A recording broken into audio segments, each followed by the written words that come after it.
Get me Will Trent. ABC Tonight. I don't even know where he is. Will Trent is back. You thought you could hide forever? Time to come home.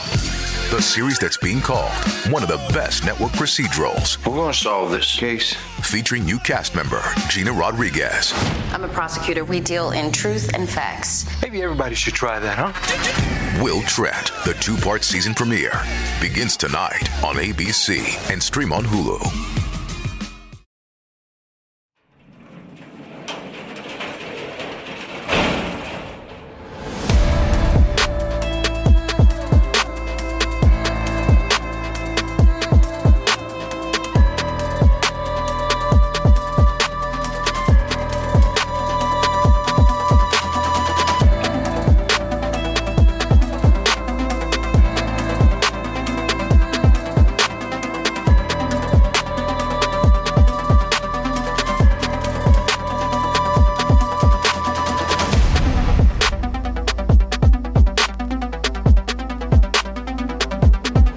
Welcome to True Crime Garage. Wherever you are, whatever you are doing, thanks for listening. I'm your host, Nick, and of course with me, as always, here is the Captain, and we are excited to be kicking off 2025 here with all of you beautiful, wonderful listeners of the Garage Show. Yeah, it's good to be seen and good to see you in 2025. We've never looked so great. Never felt better.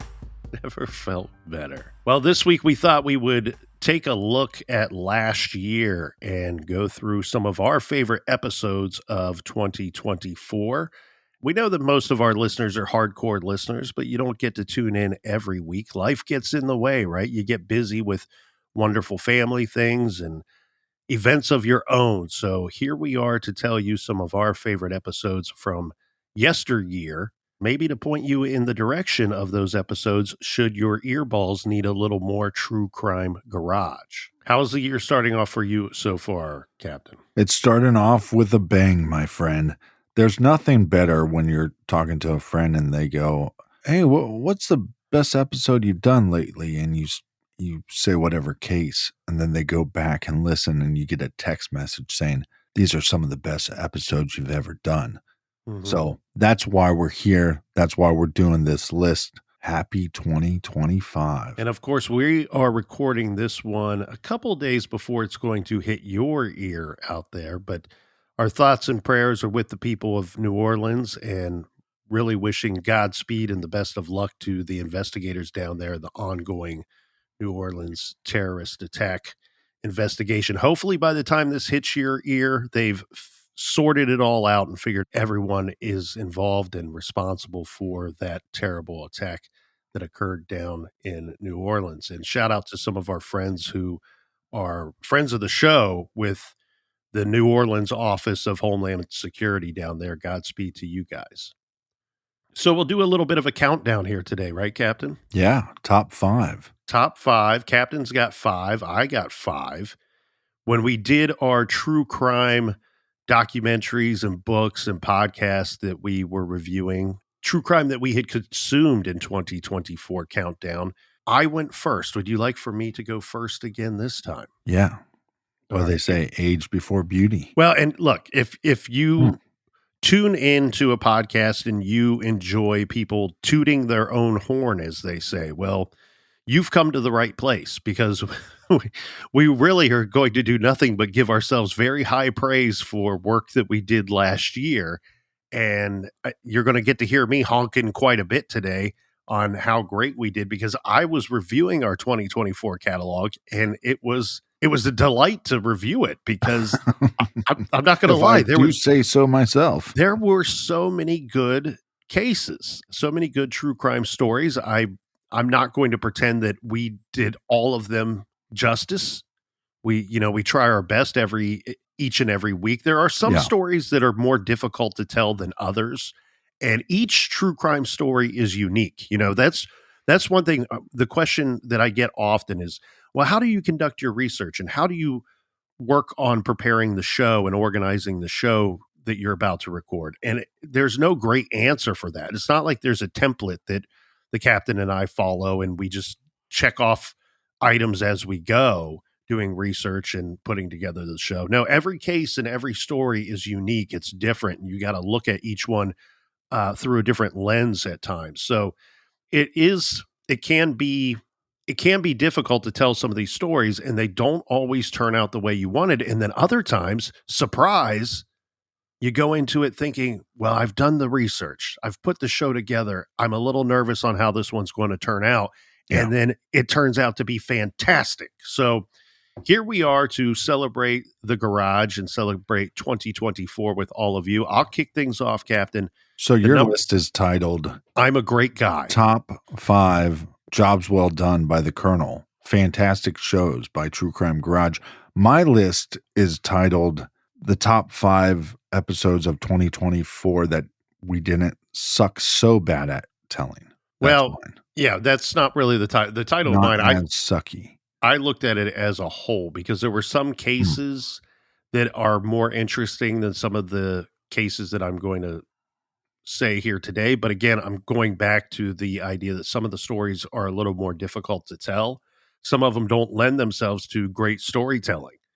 And so these are the ones that, for any number of reasons, stick out in my mind of shows that I'm quite proud of that we did in 2024. So that includes your performance as well, my friend. So my number 5 here. Well, I'm not judging you, but I guess you're judging me. Well, it is a show, right? And there are two of us on the show. So if I were to look at it as the cases that I did really well on last year, then it'd be a different list. So my number 5 is Cabins by the Lake, parts 1 and 2. These are episodes 765 and 766 from June 11 and 12. This one was, and I'm going to read the show notes because I don't know how many of our beautiful listeners actually read these show notes, but it's often a quick description of our case story for each week.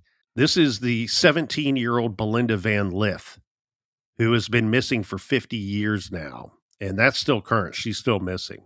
At the time of her disappearance, she was described as 5 foot 5 inches tall, about 110 pounds, with blonde hair and blue eyes. Belinda was house sitting for a neighbor at the time. She failed to attend her sister's going away party on June 15th, 1974. Her family contacted the sheriff's office and reported her missing the following day. Accounts from that time have narrowed her disappearance to prior to the party. So she went missing. According to the timeline they've been able to put together, law enforcement, she vanishes shortly before this party is to kick off on June 15th, 1974. And law enforcement will tell us time and time again that foul play is very much suspected in her disappearance. And a reminder, anyone with information about Belinda Van Lith is asked to call the Wright County Sheriff's Office at 763-682-7879. So this case, for me, was an intriguing one, and a listener recommendation. Several listeners had recommended this case. They've still not found this poor young woman. And if you recall, Captain, it was one of the neighbors. They lived in this really cool community where it was these nice homes, and sometimes you might even describe a plot of land like a farm type setting, but they had these wonderful homes that were all by the lake there, and kind of everybody knew everybody's situation. It's believed that one of the neighbors that somehow became aware that this young 17-year-old attractive young lady is watching the neighbor's house sitting, and she's by herself. She's vulnerable. And so it's always kind of been thought that this guy who was a neighbor has something to do with her disappearance. Now, a little bit behind the scenes on this case that we didn't discuss when we were covering it. Not only did this story intrigue me, and the way that this suspect has been able to dodge police, and really, this is one of those situations, I don't even know if we had a body, if they would be able to arrest him, right? We see that in a lot of these cases. If they just could find the victim, we're pretty certain we know who did it, and we're going to put that guy in handcuffs, and he's going to have to go to court and face the music. This case, I think most people think they know who is responsible for her disappearance, but I'm not convinced that even with a body, that would lead to this individual's arrest. Now, we don't know what they have, hold back information. I don't suspect that there's a lot, but that could change the outcome of that situation. Now, behind the scenes, one thing that was intriguing to me is I was assisting Porchlight, which is an Ohio nonprofit, victim advocacy program that we've set up years ago. I've been heavily involved. The captains helped us out. We were actively looking for new cases because thank you to all the people that have contributed to the beer fund and people that have contributed to porchlightonline.org. We have enough funding to take on a couple more cases for 2025. Actually, we were looking for cases for the second part of 2024. And I can't go into the specifics, but this covering Belinda Van Lith's disappearance on True Crime Garage actually led to Porchlight picking up a case, working with law enforcement on a current active case that we started working with law enforcement, believe it was in October. So I'm interested to see where that's going to take us and where that will lead. But the short of it, what I can say at this time is there is a case here in Ohio where we have unidentified remains that were found, foul play suspected, where I only came across the case, only became aware of the case because Belinda Van Lith is on the list of exclusions. So if you go to NamUs, you'll see that oftentimes with these unclaimed or unidentified remains, there'll be exclusions, people that they've been able to exclude either based off of physical appearance or DNA or other factors. Well, our unidentified person here in Ohio had a list of exclusions, Belinda Van Lith being one of them. So that means, and from my understanding, Captain, in this particular case, that exclusion came by way of DNA, meaning that they have Belinda Van Lith's DNA, even though she went missing back in 1974. So reason to have some optimism about Belinda's case. And it was, you never know how you're going to find these cases. And it's always interesting to me when one case leads to another. And that certainly happened here. And in some weird roundabout way, we might be getting justice for somebody else because of Belinda at this point, which would be absolutely amazing. Yeah. So that's my number 5, Cabins by the Lake. My number 5 is episode 770, the Brian Schaefer interview.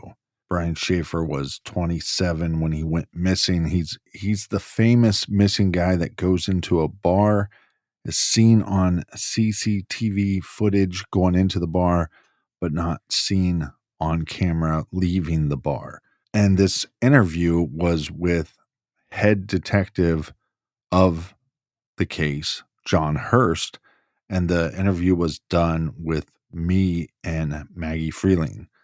Very proud of this episode. It was interesting and an honor to be a part of an interview on a case that I'm very fascinated with, but also Maggie's a real journalist. So just to see how she conducted the interview, the way she was taking notes during the process, the way she was following up with certain questions.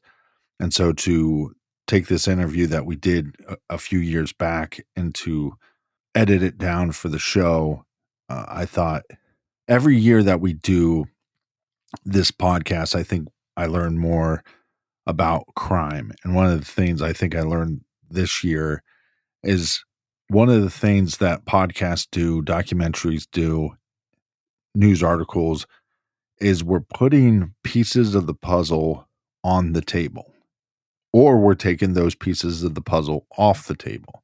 And so the more that we can put on the table, the better picture of the case we can get. And I think that's what this interview does. It gives us a better understanding of the case, but also better understanding of how law enforcement was looking into the disappearance of 27-year-old Brian Schaefer. Those were great episodes. The other thing too, don't sell yourself short. What was great for me as a listener on that one was that, you have Maggie with her background, but also you with your background. You have an intimate knowledge of Columbus, Ohio, having grown up in Columbus, Ohio, lived in Columbus, Ohio for a very long time, and also an understanding of the, let's call it, the music scene for Columbus, Ohio, because we do know that that is part of the story. Brian was there with friends, and there was a band playing that night, and so you were able to offer an intriguing perspective from somebody that is a Columbus native, which in a lot of tellings of Brian's story, his disappearance, it's not being told by people that are from here or from the area. So it adds a different layer to the storytelling and to that interview. My number 4, Captain, is Rashawn Brazel, which was episodes. It's parts 1 through 3, kind of. I mean, we covered the case in Right. parts 1 and 2, but it's really because of the third episode. So these were episodes 741, 742, and 743 from March of last year, early March, March 6th, 7th, and 8th were the release dates of those episodes. But it's really episode 3 that made this make it on the list for me. So the show notes are: in late February of 2005, a crew working the A-Line subway tunnel in Brooklyn, New York, found dismembered body parts in trash bags. Later, the victim was identified as 19-year-old Rashawn Brazel. Rashawn had vanished 3 days earlier. The New York City Police Department searched all over the country for clues, all over the country. Rashawn's murder case was profiled several times on America's Most Wanted, and we covered it in the garage in 2024. It's one of those weird cases. It sits in the unsolved bin, but many consider it to be solved. Just the person responsible has not been tried and convicted of Rashawn's murder. In fact, the person believed to be responsible has been tried and convicted of another murder, and he's never getting out of prison, or hopefully never gets out of prison, because this guy is a serial killer. It was episode 3, 743, that really made me want to include this one on my list, because we interviewed Rashawn's mother, Desire, and it was to discuss the case and also where it stands today, because she's quite angry that they are refusing to charge this individual with her son's murder. And we backed her 100%. There seems to be evidence. There seems to be reason to try it. However, it feels like it's not a slam dunk case. And it seems like they're hesitant to try it because it's not a slam dunk case. And the guy is already locked up and he doesn't seem to be going anywhere and probably will never get out. So it's a situation where they feel, they being the district attorney's office, that it's kind of a no-win situation for them, right? Like it's if they take the chance, they could lose the case. Right. If they win it, what are they really gaining, because this guy's already going to be in prison forever? Well, but no, the mom says, I want you guys to see this through, and you guys told me. Right. You told me that you're going to see this through, and that you're going to get justice for my son, and that you're going to punish the individual to the full extent of the law when this individual's caught. And that has not happened.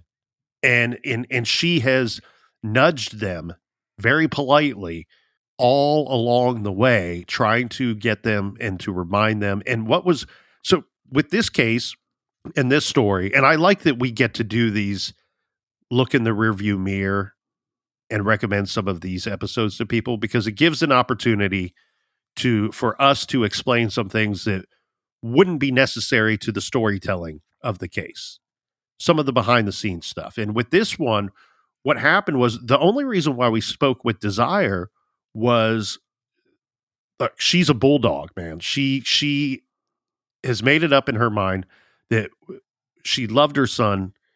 Her son was like her best friend. And she decided, I'm going to fight for my son no matter what. Nothing's going to stand in my way. I'm going to fight for him. So we get in touch with Desire only because of the detective. So I reached out to the detective to get some information on this case because I was a little clueless when I was going through the research and putting everything together. I'm like, I just don't understand why this individual hasn't been charged for Rashawn's murder. I'm talking to the detective, and he gave us some information that you couldn't find in the newspapers and online. And so I was very thankful. But he did tell me, he said, look, Nick, you have to talk to Rashawn's mom. I said, okay, I'm happy to speak with her if you say that's what I should do. He goes, no. He goes, I promised this woman, she made me promise her that anytime her son's case is talked about, that she gets a chance to weigh in. And I told the detective, absolutely. I mean, if that's a mother's wish, we are not going to stand in the way of a mother's wish. I said, so give me her email, give me her phone number. I'll reach out to her. Just listening to her talk in that third episode and listening to her talk about her son and talk about her case and how she believes it could have been handled differently, I cannot say enough nice things about Rashawn's mother. It was really powerful even from a podcaster's perspective to have that interview. And look, we've interviewed plenty of family members of victims, but this is one that I will absolutely never forget. Well, and I think there was a question on whether we put it on the main feed or if we put it on off the record. And what I was saying 5 minutes ago, this adds pieces of the puzzle to the case, and that's why we thought it was important to put on the main feed. That's exactly right. So my number 4 is 11 Skulls, episodes 788 and 789. This is the episode that we did with Josh Hallmark from True Crime Bullshit and Dakota and Josh from Somewhere in the Pines podcast. This was our discussion, if you will, on serial killer Israel Keys, American serial killer that I've always been fascinated with. And so this was a way, because Israel Keys has been covered so many times, a little behind the scenes for the beautiful listeners. When a case has been covered so much or a serial killer has been covered so much, we try to think, is there something that we could bring to the table? Can we do something different to still cover the same information, but doing it in a different way? And so this was a discussion between the 5 of us, and it was a tough one to edit because there were so many voices, but I think worth it in the end. So my number 4 is 11 Skulls, episodes 788 and 789 on your True Crime Garage radio dial. Well, and it was really fun to work with those guys on mic and off mic. All 3 of them are brilliant in the stuff that they're putting together and the stuff that they're putting out. And so it was really fascinating to hear what it is that they are up to. And Josh from True Crime Bullshit is like a walking Encyclopedia Britannica about the case. Like, you can ask him any detail from any year, and he's got some information that he can tell you.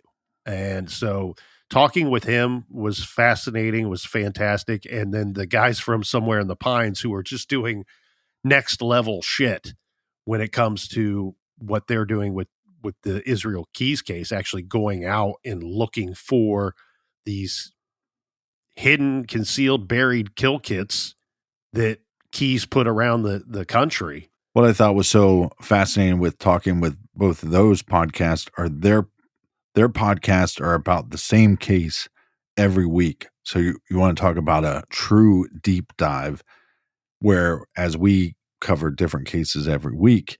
So there's a fascinating aspect of that because, man, there's about 5 cases I would love to just cover and talk about every week. And I probably could find some new piece of information every week to discuss.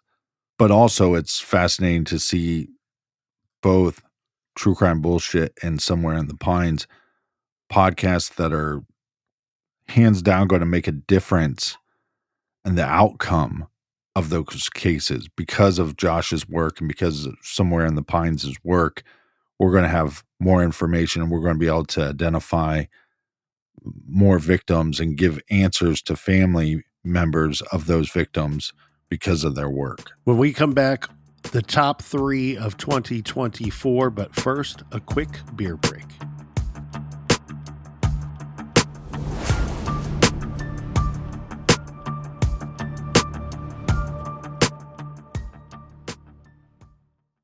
A few years ago, while digging through a box in storage, I expected to find old keepsakes from the 1990s. Instead, I found VHS tapes and police reports detailing a murder that happened in Dayton, Ohio. Police arrested Jim McWhorter and Timothy Perro for the Triangle Park murder, and as the two are brought to jail, McWhorter blames Terrell. I didn't do it. Right there's the motherfucker right there. As I dug through the contents of the box, I uncovered that the murderer may have been connected to a group who called themselves the Lords of Death. I'm Thrasher Banks, host of the new Tenderfoot TV show, Lords of Death. Join me as I unpack the box and discover connections between the Lords of Death and a slew of unsolved murders. They're just two little scrawny men, but what makes them so scary is their emptiness, their lack of conscience. People like that are capable of doing anything. Lords of Death is available now. Listen for free on Apple Podcast or wherever you get your podcast. This message is sponsored by Greenlight. Looking ahead is important. It's important to teach kids important life skills like financial literacy. It's easy to do with Greenlight. Greenlight is a debit card and money app made for families that lets kids learn how to save, invest, and spend wisely. Kids and teens build money, confidence, and skills in a fun, accessible way, like with games. Plus, set up chores and reward kids with allowance for a job well done. Greenlight is the easy, convenient way to raise financially smart kids. Millions of parents and kids are learning about money on Greenlight already. We send our kids off to these great schools with great teachers, but guess what they are not teaching them at school? Financial literacy. You need to teach your kids, mom and dad. It's your job to teach them about money. And the thing I love about Greenlight, that is your powerful tool to help teach your kids financial literacy. But Greenlight also teaches your kids to set goals and the reward for achieving those goals. Start your risk-free Greenlight trial today at greenlight.com/garage. That's greenlight.com/garage to get started. Get me Will Trent. ABC Tonight. I don't even know where he is. Will Trent is back. You thought you could hide forever? Time to come home. The series that's being called one of the best network procedurals. We're going to solve this case. Featuring new cast member Gina Rodriguez. I'm a prosecutor. We deal in truth and facts. Maybe everybody should try that, huh? Will Trent, the 2-part season premiere, begins tonight on ABC and stream on Hulu. The start of the new year is the perfect time to get organized, set goals, and prioritize what matters most, like your financial wellness. Thanks to Rocket Money, your financial goals can feel achievable. Rocket Money is a personal finance app that helps find and cancel your unwanted subscriptions, monitors your spending, and helps lower your bills so you can grow your savings. Rocket Money has over 5 million users and has saved a total of $500 million in canceled subscriptions, saving members up to $740 a year when using all of the app's premium features. I signed up, I got the Rocket Money app, and I can't stop checking the app. It's fun. I am in control of my money. I can see and view upcoming bills. I can manage all of my subscriptions on one screen. And Rocket Money will cancel unwanted subscriptions for you. Let them do the work for you. Cancel your unwanted subscriptions and reach your financial goals faster with Rocket Money. Go to rocketmoney.com/garage today. That's rocketmoney.com/garage. rocketmoney.com/garage.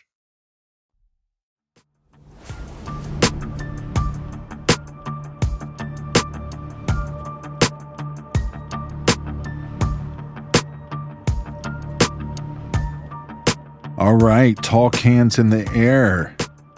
Thanks for telling your mother. Thanks for telling your brother. Cheers, everybody. And cheers to you, Colonel. Cheers to you, Captain. Cheers to all of the wonderful, beautiful listeners out there. Thank you for being along for the ride for 2024, and we hope you are buckled up and strapped in for 2025, because we got a lot of interesting cases and true crime stories coming your way. The calendar is shaping up nicely for 2025. My number 3 True Crime Garage episodes for 2024, Captain, is the Florida Vampire episodes, parts 1 and 2. This is episodes 749 and 750 from April 9th and 10th.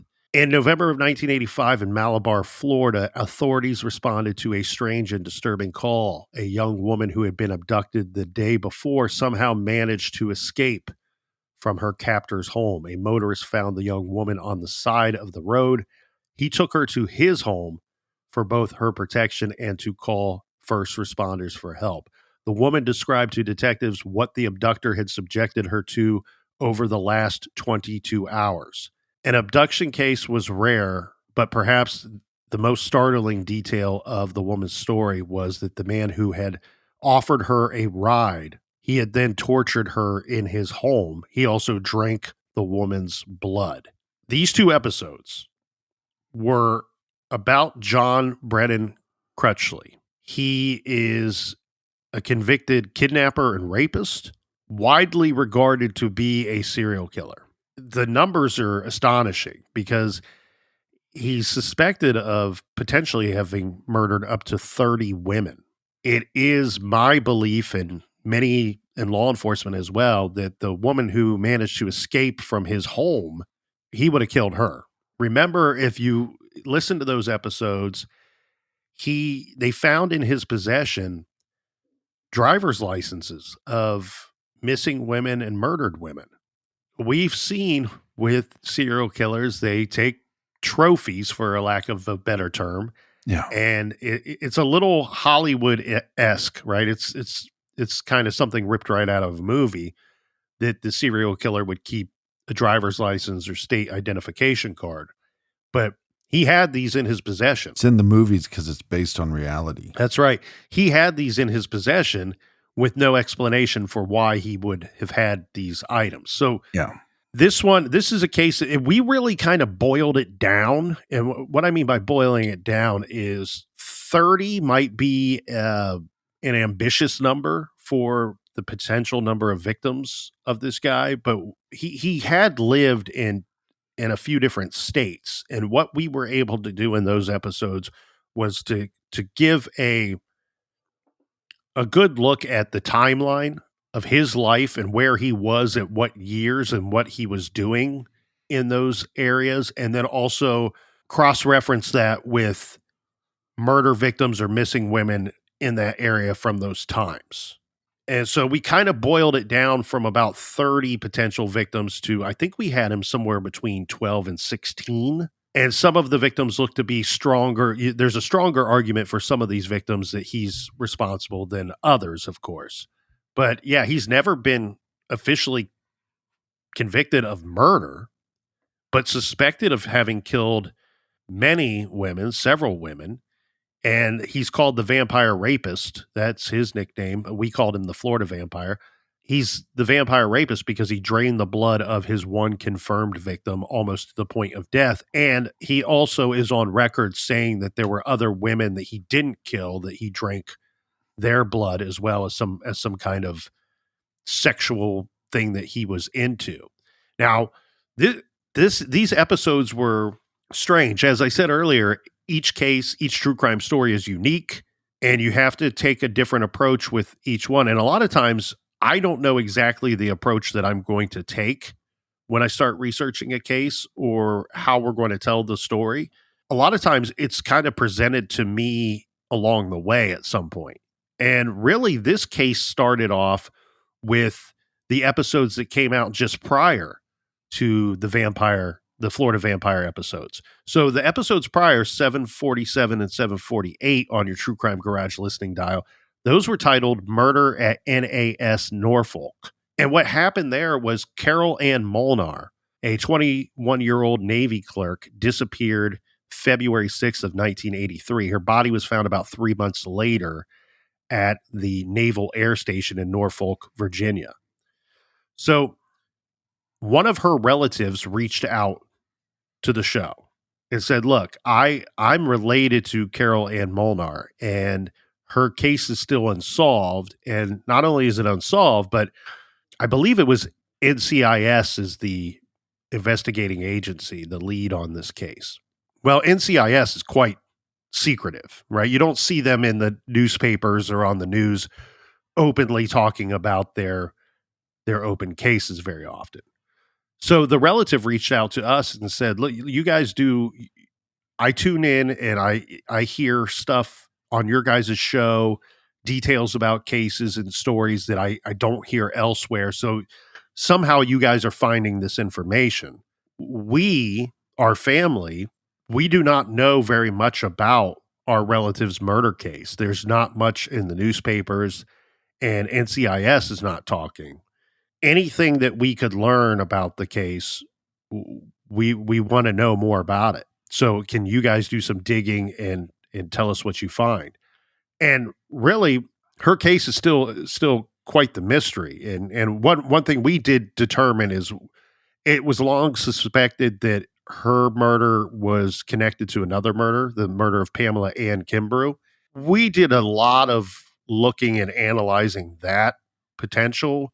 And really, I think that argument falls apart rather quickly. I don't think those two cases are connected. In fact, Pamela Ann Kimbrough's case has been solved somewhat recently. It was a cold case, but they did make an arrest, and that guy is put away forever. We were able to provide Carolyn's family with some more information that they had not had prior to contacting us, so I was very proud of that. But what it spilled into was that John Brennan Crutchley, the vampire rapist slash Florida vampire, was considered or is considered by some to be a suspect in the Carol Ann Molnar murder. And while we don't think that he is responsible, what it turned into was this huge story that ultimately took 4 episodes to tell.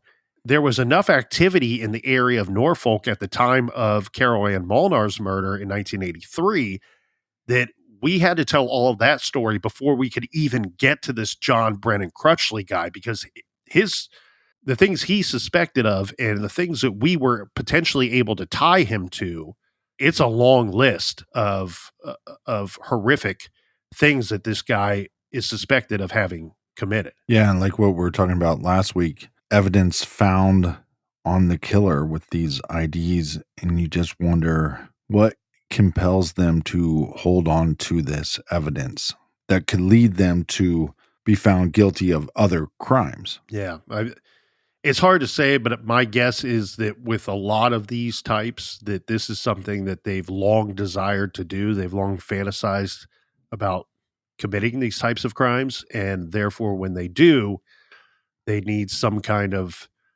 something to hold on to relive it, because for them it's like one of their greatest achievements, right? Like if you and I were to go out and play high school football and win the state, yeah, never would happen. They would give us a trophy, and we could hang on to that forever and keep it if we wish. Well, that would be a major accomplishment for a normal person.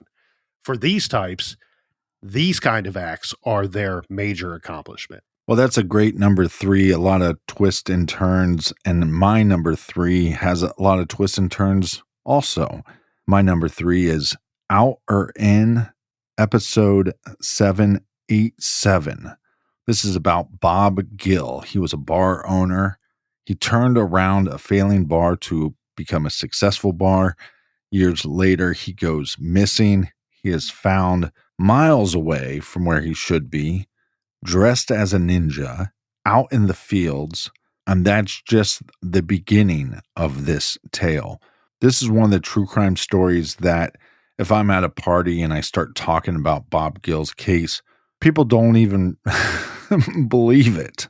They think you're making most of it up, which is just proof that the truth is stranger than fiction. It does sound like something from a crime fiction book, right? It really, truly does.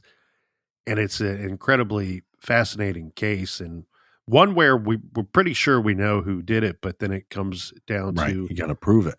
yeah, can you prove it? And it wasn't the only murder discussed in that episode, because there Right. was another homicide that seems like this guy was masterful at duping people out of their money, but also probably having to commit murder to do so, or To at do least so, in yeah. Bob's case. Yeah, it's almost like the murders are secondary to the con man job. The greed-driven killer who will Yeah. kill multiple people for his own advancement and his own greed. My number 2, Captain, I have Apex Predator Parts 1 and 2, episodes 743 and 744 from March. Those came out in March 12 and 13 of 2024. The Virginia State Police and the FBI are calling Alan Wade Wilmer Sr. a serial killer. After his death, Alan Wade Wilmer Sr. was linked to 3 murders. 2 of those murders are part of the series known as the Colonial Parkway Murders. Alan Wade Wilmer Sr. killed David Knobling and Robin Edwards in Isle of Wight in 1987, and he is also responsible for the murder of Teresa Howe in Hampton, Virginia. This week in the garage, sorry, this is from the show notes. This week in the garage, Nick and the Captain discuss how police linked Alan Wilmer to these murders, discussing where the other Parkway cases stand in relation to him being a good suspect. So I was always, and have been for a very long time, consumed by the Colonial Parkway murders. Just a case that it was one that we covered many years ago. And one thing that's so unique about that case in compared to other serial killer cases, and I'm talking about unidentified serial killer cases,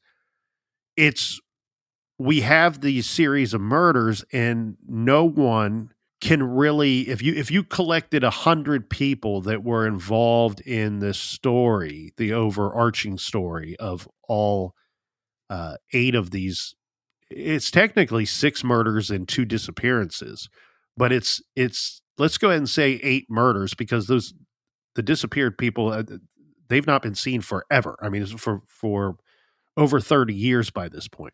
These 8 homicides were broken up into 4 different events or attacks. And if you collected the different jurisdictions and people that worked the cases, or people that were affected by the cases, being the family members of these 8 victims, you're not going to get all of them to agree 100% that these cases are in fact all committed by the same perpetrator or perpetrators. I want to make sure we say that, because I have some suspicions about associates of Alan Wade Wilmer Sr. But it took all of this time, Captain, to finally connect and solve 2 of the cases. So David Knobling and Robin Edwards were out together at Isle of Wight in 1987, where they were, it looks to me, and based off of what we now know about the case, that the killer stumbled upon these 2 and, for a lack of a better term, hunted them down in the middle of the night when he stumbled upon them. They're out just having a good time, and they come across an absolute monster with a shotgun. So I was very happy to see that they've advanced the case. We also talked about some of the weird problems and maybe even weird stumbles by Virginia State Police and the FBI on this case, because Alan Wade Wilmer Sr. turns out was a suspect in one of the other cases. He was one of their prime suspects at one point, and they moved on from him. Yeah. And never really circled back to him. And then he's later, after he dies, well after he's dead, they say, well, we have DNA evidence that tells us that he is absolutely responsible for these 2 murders that are part of the Colonial Parkway series, but also this Teresa Howe from Hampton, Virginia, that we didn't know was connected to any of those other murders at all. And one thing we were able to do too is to look at his activities best that we could find, and bring up some other potential victims of his. Well, like you said, in the Colonial Parkway murders, there's 8 murder victims. So then if you add the other case, now we got 9 victims. And is he only responsible for those 9, or could there be a plethora of other victims? And I think that there are. I agree. And we did point out some. In fact, we pointed out one victim in particular who has a direct connection from victim to him as a suspect.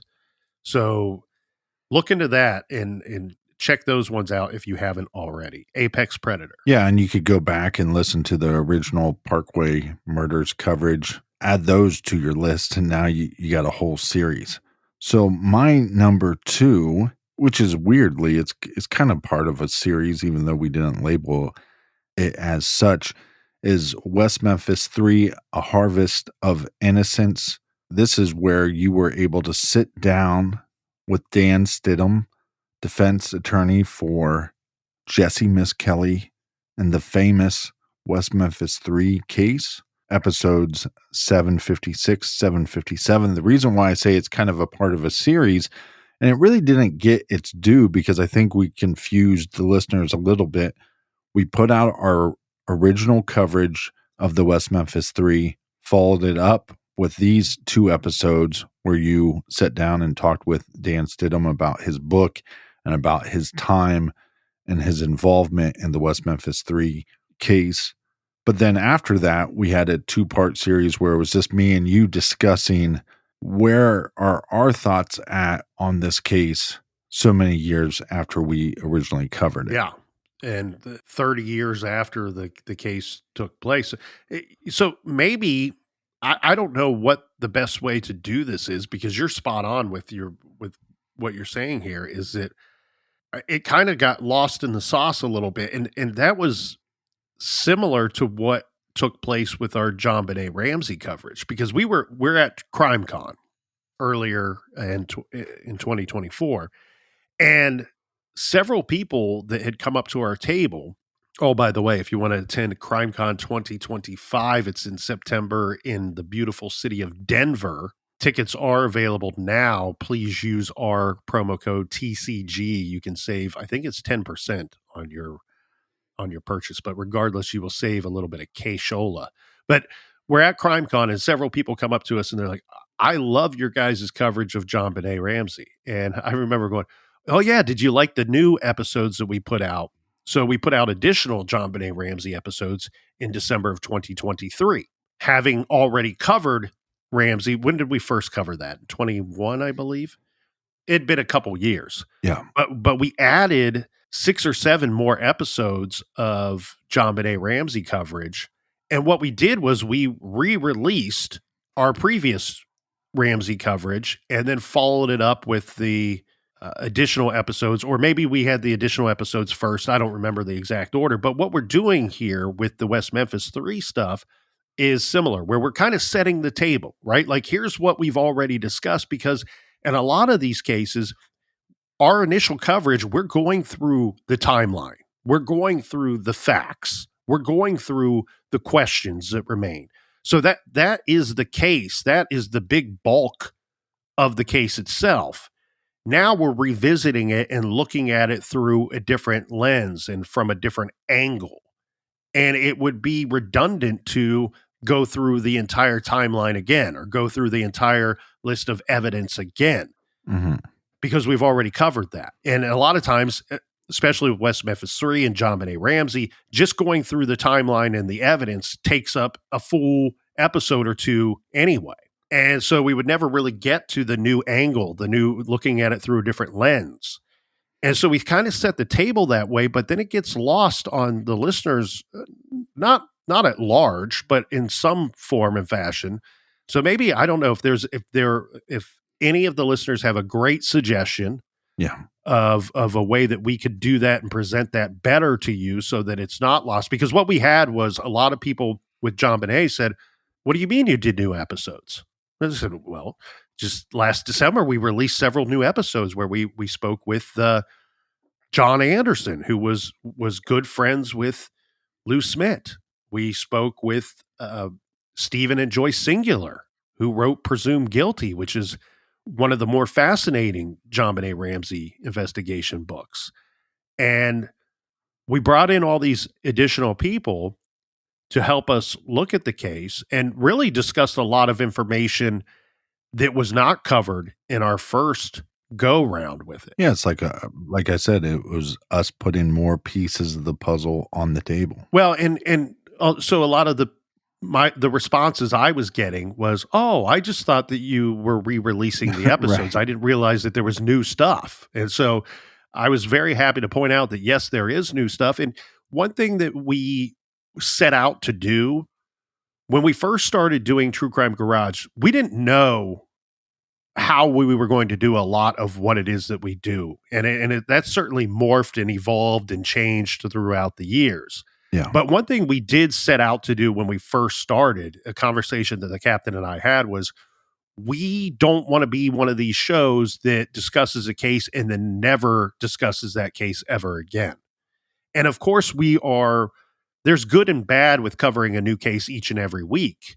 We would be remiss if we didn't revisit cases when there was new angles to explore or an update. Yeah, it seems like every week now I am running into new pieces of the puzzle and old cases that we've covered. I almost feel like I should do some kind of TikTok series or YouTube series where I just go, hey, you remember the JonBenet Ramsey case? Well, here's a piece of information you probably never heard before. Or, the West Memphis 3 case? Here's a piece of information you might never heard before.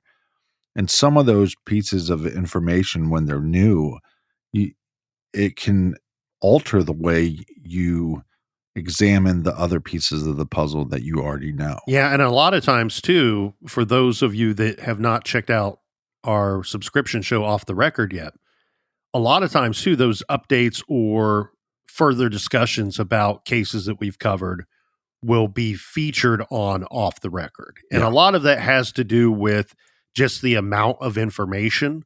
We do get a lot of people, wonderful people, that will email and say, "Hey, Nick, hey, the captain, there's been an update in one of your guys' cases. Do you plan to revisit it?" And we almost always do.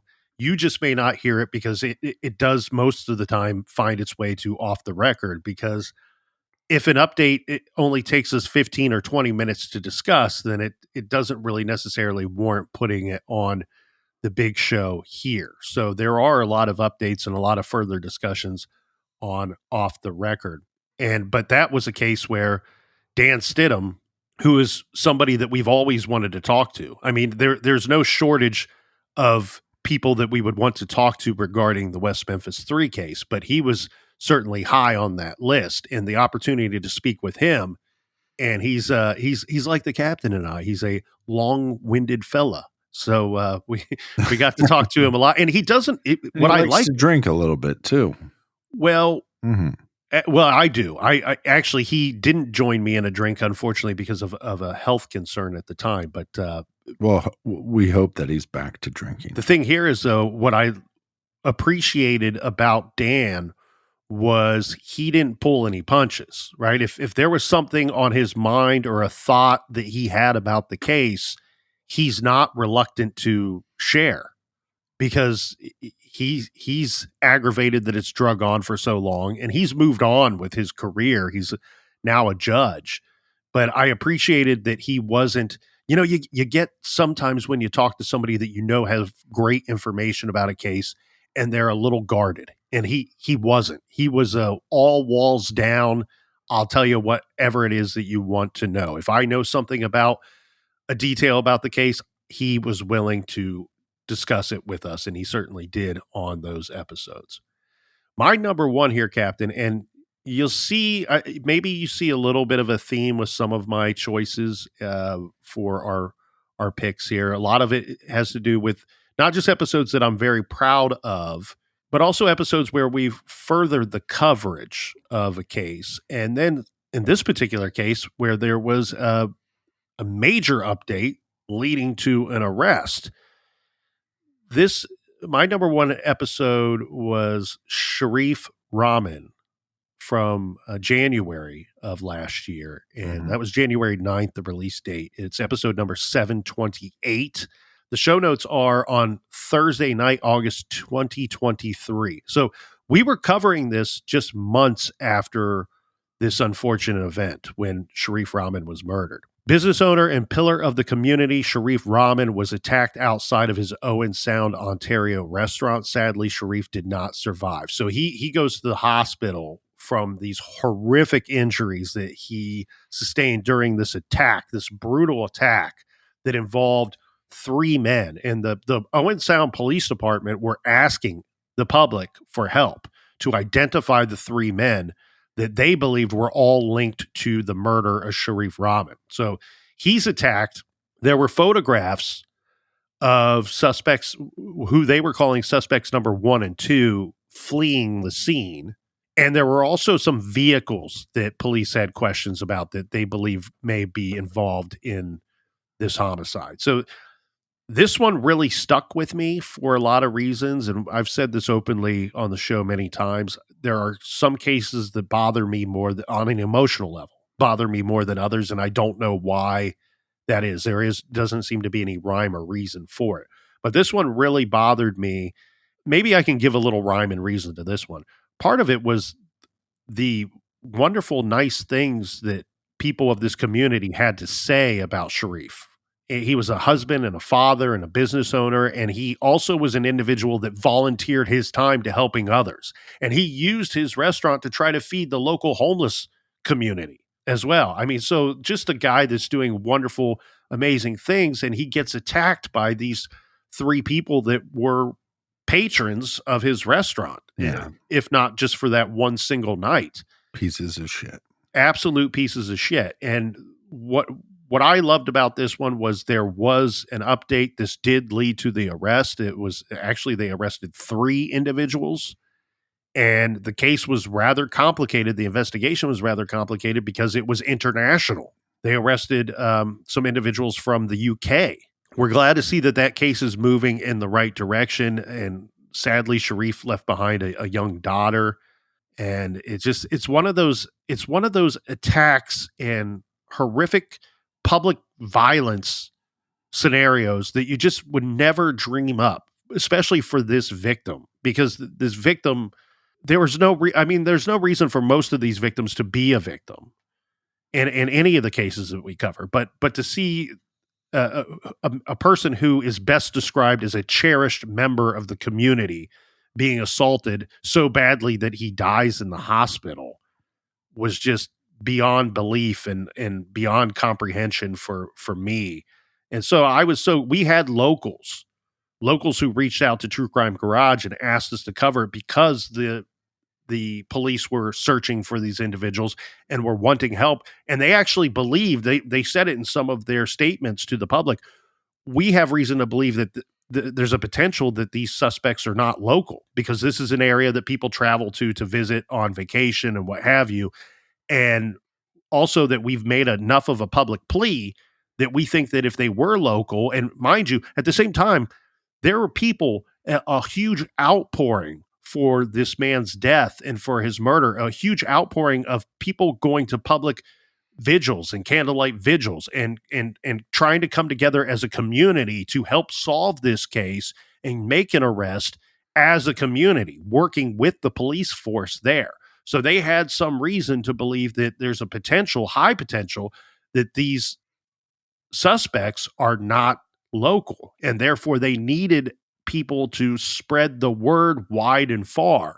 Mm-hmm. And I was very happy that we were, in a small way, part of that spreading the word, and so quickly to rush to doing it too, because it's not often that we are covering a case just months after it broke. And so I was very proud that we could be a part, even if it was in some small way, to spreading the information, spreading awareness about the case, and most importantly, spreading awareness that police are looking for 2 or 3 individuals that they believe are responsible. And oh, by the way, we have images of 2 of these individuals. We have images of vehicles we believe are are tied to this case. And so there is a breadcrumb trail here. We just need you, John Q. Public, to help us connect the dots. Yeah, so I want to thank all the listeners that follow us on Instagram, Facebook, Twitter, all that stuff that shared those images, because it all helps. And I like to go on social media myself and watch silly videos and videos where people are singing karaoke badly. And I like to share the funny videos or things that I think are funny to my friends, so they have a little laugh. But I also think that these posts are very important to share as well, to spread the word. And maybe somebody in another country sees your story that you posted and goes, I think I know that guy, because of people sharing this stuff on social media and through the internet. This is how law enforcement gets more tips. And like the colonel said, we have 3 men that have been arrested. There's not a lot of information about that as we stand today, but it's something I'm sure we're going to update eventually on Off the Record. So my number one is maybe a little self-serving, but it's our 4-part series, episodes 802 to 805, Robert Wan.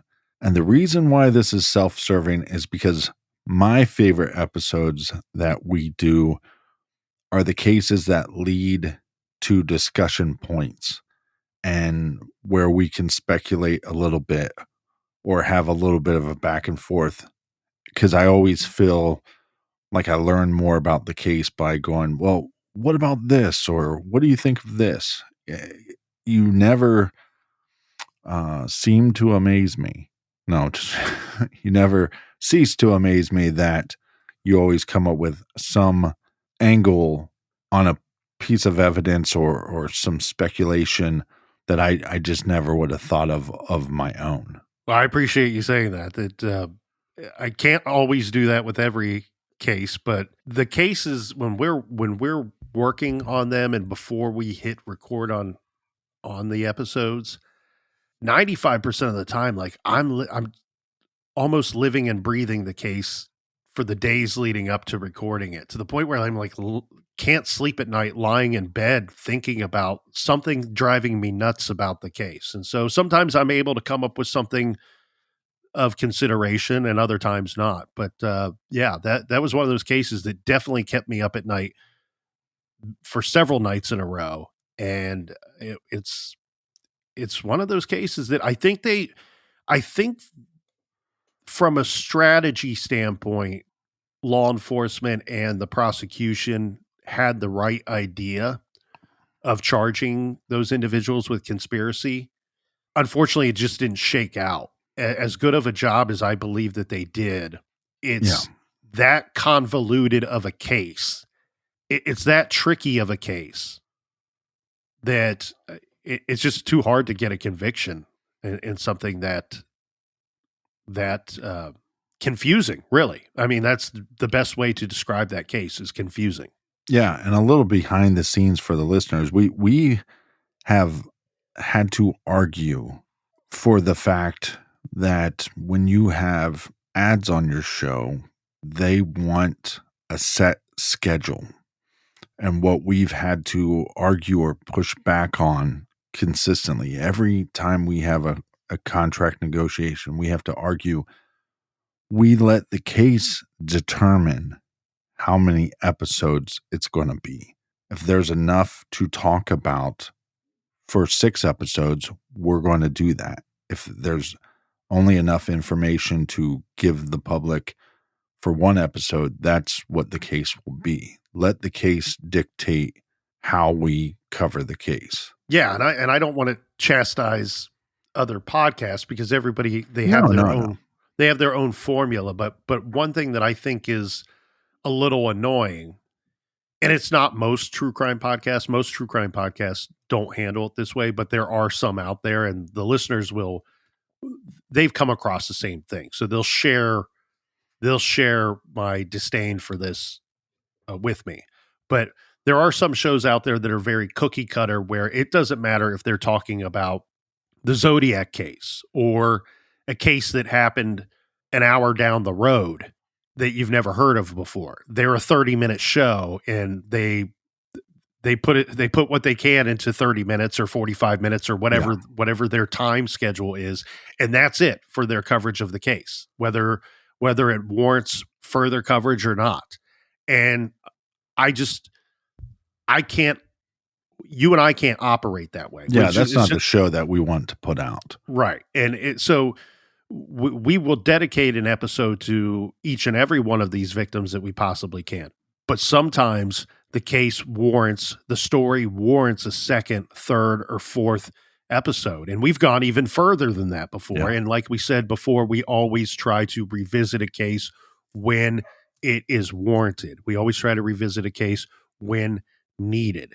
And so we just absolutely cannot stress this enough and cannot say it enough. We shout it from the mountaintops, Captain, that we love each and every one of you, and we thank you for being along with us for this incredible ride and joining us each and every week in the garage. I say that with open arms. Group hug. We can just do a quick group hug right here. They always tell me every year at CrimeCon, they always pull me aside, the people from CrimeCon, they pull me aside. They say, Captain, can you explain something to me? And I go, what is it? I'm pretty knowledgeable. What do you need to know? They go, why is it that True Crime Garage fans are the smartest, best looking, they smell better, they feel better? Why are they the best listeners on the planet? And I say, I don't know. They just are. They just are. So we want to thank you so much for listening and joining us each and every week.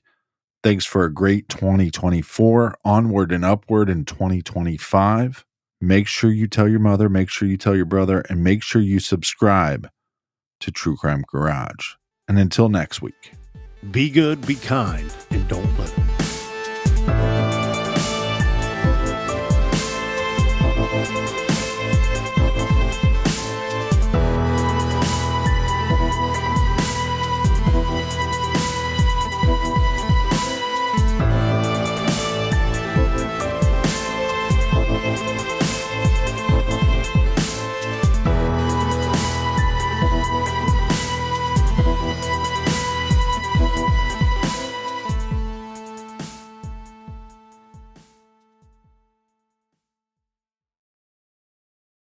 Prepare for the crime and investigation event of the new year with the premiere of 2 groundbreaking new series on A&E. Each week, hit the streets of the Big Easy with a dedicated team of detectives as they search for answers and justice in the gripping new series, Homicide Squad New Orleans. Then, join an elite Mexican task force in their pursuit of American fugitives hiding south of the border in Fugitive Hunters Mexico. Homicide Squad New Orleans, new episode Thursdays at 9, followed by a new Fugitive Hunters Mexico at 10. Part of a crime and investigation event only on A&E. Watch now on the A&E app.